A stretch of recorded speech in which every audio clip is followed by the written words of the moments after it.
ฮัลโหลไม่ซุ่งค่ะวันมื้อนี้เฮามาเฮ็ดแซนด์วิชนี่ค่ะว่านะแต่เฮ็ดแซนด์วิชกินนี่ค่ะว่านะอันนี้จะเป็นแตงแล้วก็ตั้งมะเขือส้มค่ะแล้วก็อันนี้จะเป็นปูอัดโคแล้วก็ตั้งไก่ย่อโคนี่ค่ะเนาะแล้วก็ตั้งไข่ไก่โคนี่ค่ะอันนี้จะเป็นปลาทูอันเป็นแอร์เป็นไข่ในเซเว่นค่ะนะอันนี้เป็นเนื้อค่ะนะเนื้ออันนี้ก็เป็นไข่ในเซเว่นเหมือนกันค่ะเนื้อค่ะเนาะแล้วก็จะมี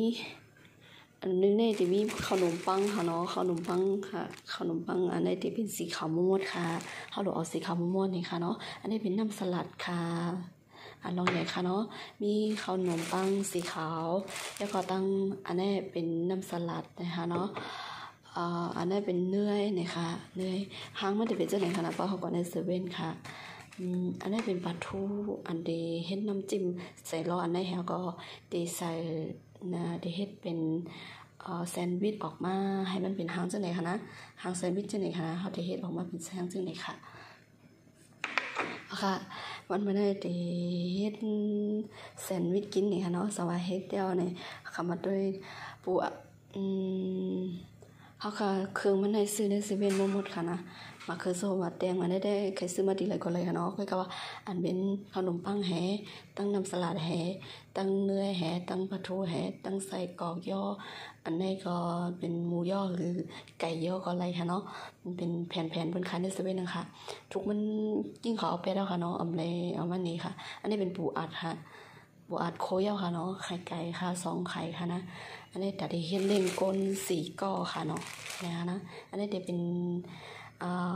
แมสค่ะเนาะแมสอันนี้มันจะเป็นแผ่นเจวางๆจังได๋ค่ะตอนที่เฮาได้มาห่มแล้วก็มาเฮ็ดเป็นซิกๆนั่นค่ะนะคะไม่ซึ้งค่ะ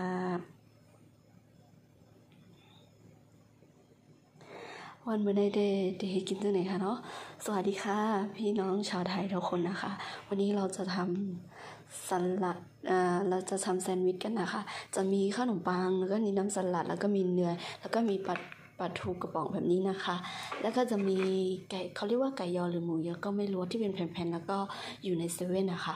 แล้วก็อันนี้จะเป็นไข่นะคะไข่2ฟองทอดเสร็จแล้วในปูอัดก็ทอดเสร็จแล้วอันนี้จะเป็นมะเขือเทศกับแตงกวาค่ะแล้วก็เราก็หั่นเสร็จแล้ว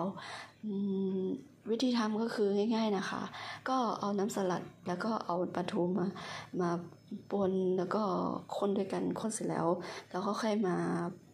เอาเป็นข้าวขนมปังนะคะเป็นแผ่นแล้วก็เอาเครื่องพวกนี้วางบนลงไปแล้วก็เอาน้ำจิ้มราดเข้าไปเอาขนมปังทุกอย่างเอาวางบนนั้นไปบนขนมปังไป